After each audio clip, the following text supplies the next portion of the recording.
नमस्कार सभी विद्यार्थियों का हार्दिक स्वागत। हमारे बीकॉम भाग सेकंड के जो विद्यार्थी हैं उनका सेकंड पेपर है कॉस्ट अकाउंटिंग। और कॉस्ट अकाउंटिंग में आज जिस टॉपिक पर चर्चा करेंगे उस टॉपिक का नाम है अनकम्प्लीटेड कॉन्ट्रैक्ट्स प्रैक्टिकल सॉल्यूशन। देखिए, हमने थ्योरेटिकल बातें पिछले एक कंटेंट में की थी। आज हम प्रैक्टिकल सॉल्यूशन किस प्रकार से तैयार किया जाता है, एक प्रैक्टिकल क्वेश्चन होता है, उसका आंसर हम किस प्रकार से तैयार करेंगे, इसके बारे में बातचीत करेंगे। और बहुत ही महत्वपूर्ण टॉपिक है और आपके एग्जाम में इससे संबंधित क्वेश्चन जरूर आते हैं, तो पूरा ध्यान से सुनेंगे और इसको नोट भी करेंगे। अनकम्प्लीटेड का मतलब अभी तक जो निर्माण कार्य है वो पूरा नहीं हुआ है और इसके संबंध में आपको कॉन्ट्रैक्ट्स अकाउंट ठेका खाता बनाना होता है। इसको किस प्रकार से तैयार करेंगे और इसको बैलेंस शीट में किस प्रकार से शो करेंगे, इसके बारे में चर्चा करेंगे। तो शुरू करते हैं आज का हमारा टॉपिक। ये देखिए, ये आपको एक क्वेश्चन दिया गया है, अनकम्प्लीटेड कॉन्ट्रैक्ट्स, इनकम्प्लीटेड कॉन्ट्रैक्ट्स। एक ठेकेदार ने जनवरी 2016 को एक भवन निर्माण का ठेका लिया। 1 जनवरी 2016 की बात है कि एक भवन निर्माण का उन्होंने कॉन्ट्रैक्ट लिया। तो ठेका कॉन्ट्रैक्ट प्राइस कितनी है? 4 लाख रुपए। और ठेकेदार ने वर्ष भर में निम्नलिखित व्यय किए। मटेरियल परचेज 20,000 रुपये, मटेरियल इश्यू फ्रॉम स्टोर 5,000 रुपये और डायरेक्ट लेबर आपका है अमाउंट 15,000 रुपये का और प्लांट है 40,000 रुपये का और इनडायरेक्ट एक्सपेंसेज 10,000 रुपये के। ये खर्चे उसने साल भर में किए। इसके अतिरिक्त निम्नलिखित सूचनाओं के आधार पर वर्ष के लिए एक ठेका खाता तैयार कीजिए तथा चिट्ठे में दर्शाई जाने वाली निर्माणाधीन कार्य की राशि को भी बताइए। तो पूरा क्वेश्चन आपको तैयार करना है, इसमें ठेका खाता आपको तैयार करना है और बैलेंस शीट में जो WIP है उसको किस प्रकार से शो करेंगे ये आपको बताना है। एडिशनल सूचनाएं आपको दी गई है कि वैल्यू ऑफ प्लांट 31/12/2016 को 30,000 रुपये, मटेरियल एट साइट 31/12/2016 को 5,000 रुपये, मटेरियल रिटर्न टू स्टोर 1,000 रुपये, वर्क सर्टिफाइड 75,000 और work uncertified 4,000 and cash received 70,000। ये आपको सूचना दी गई है और आपको WIP की गणना करनी है, कॉन्ट्रैक्ट अकाउंट्स आपको तैयार करना है। कॉन्ट्रैक्ट अकाउंट तैयार करने से पहले आपको ये ध्यान में होना चाहिए कि कॉन्ट्रैक्ट अकाउंट के डेबिट साइड में क्या आइटम लिखेंगे और क्रेडिट साइड के में आप क्या आइटम लिखेंगे और कितना प्रॉफिट है वो ट्रांसफर करेंगे। क्योंकि ये ठेका कार्य अगर पूर्ण हो जाता तो हम प्रॉफिट की गणना कर सकते थे, परंतु ठेका कार्य है वो वर्क इन प्रोग्रेस है। तो किस प्रकार से इसका सॉल्यूशन तैयार करेंगे ये देखिए, ये हमने कॉन्ट्रैक्ट अकाउंट तैयार किया है।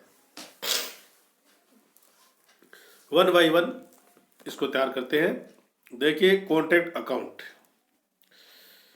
ये आपने लिख दिया। ये 31/12/2016 को आपको तैयार करना है। सबसे पहले डेबिट साइड की बात करें तो जितने खर्चे आपने किए हैं वो सब डेबिट साइड में आएंगे। सबसे पहले मटेरियल परचेज 20,000 रुपये। ये देखिए, मटेरियल परचेज 20,000। आपको शो करते हुए इसको दिखाना है। ये मटेरियल परचेज आपके 20,000, material purchase 20,000, material issue from store 5,000 रुपये।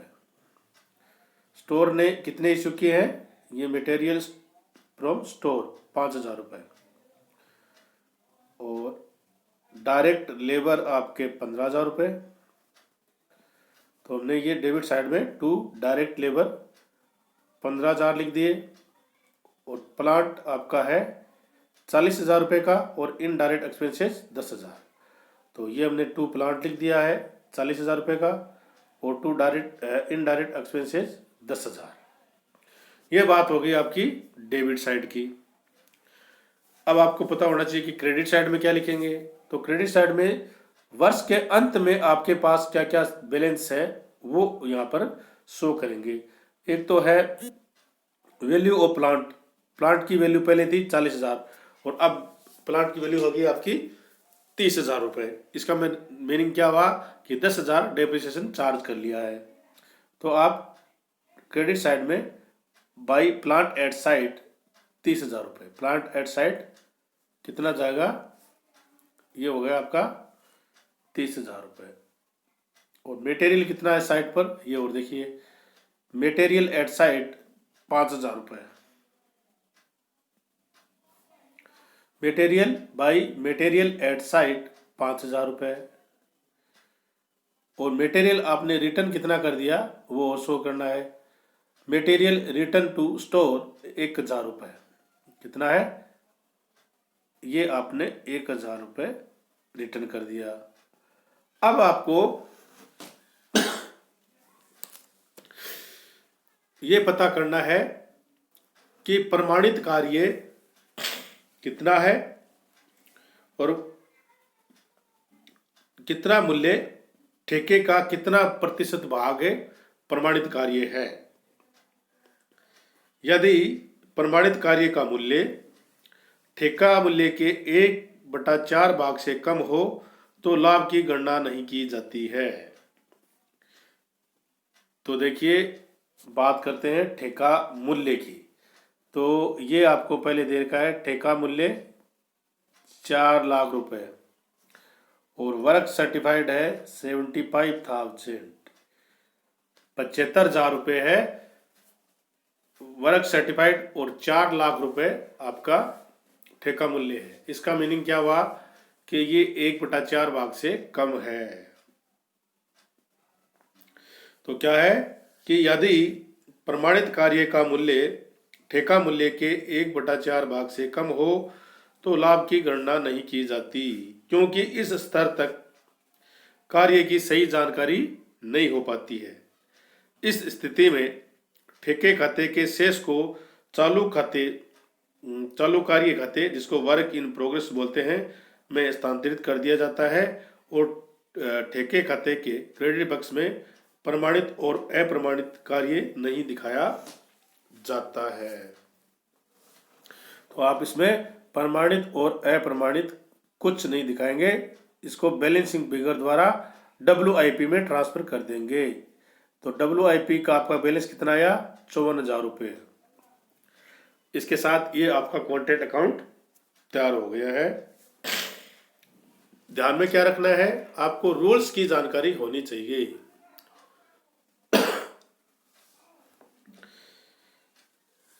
अब हम जो WIP है उसका अकाउंट्स तैयार करेंगे। इसके अंतर्गत क्या होता है कि एक एंट्री करेंगे contract account DR to work in progress. तो ये देखिए WIP work in progress account तैयार किया, तो टू कॉन्ट्रैक्ट अकाउंट ये आपका कितना हो गया? 54,000 का बैलेंस आ गया और ये बाई बैलेंस CD से वर्क इन प्रोग्रेस का बैलेंस हो गया आपका 54,000 रुपए का। कितना हो गया? 54,000 रुपये। जो एंट्री मैंने बताई थी वो हम करेंगे लाभ की संपूर्ण राशि से, जबकि इसमें हमने लाभ की गणना नहीं की है। आपको साथ साथ ये भी पता होना चाहिए कि एंट्री हमें क्या करनी है। तो WIP DR टू कॉन्ट्रैक्ट कितना, 54,000 रुपये, और बाई बैलेंस CD करके इसको खाते को बंद कर देंगे। अब बात करेंगे बैलेंस शीट में कितना शो करेंगे। अब बैलेंस शीट में भी आपको एक बात का ध्यान में रखना है कि यदि ये वर्क नोट तैयार किया है, नकद प्राप्त राशि चालू कार्य के मूल्य से ज्यादा है तो कोई राशि चिट्ठे के संपत्ति पक्ष में नहीं दिखाई जाएगी। संपत्ति पक्ष में हम कोई राशि नहीं दिखाएंगे क्योंकि जो कैश रिसीव्ड है वो WIP से ज्यादा है। ये हमारा असेट साइड में नहीं दिखाने का कारण है। अब हम इसको क्रेडिट साइड में दिखाएंगे। कॉन्ट्रैक्टी कितने रुपए चुका दिए उसने, 70,000, और हमारा WIP कितना है, 54,000। तो अभी तक 16,000 का वो है बैलेंस है, वो आपका दायित्व है, वो आपको कंप्लीट करना है।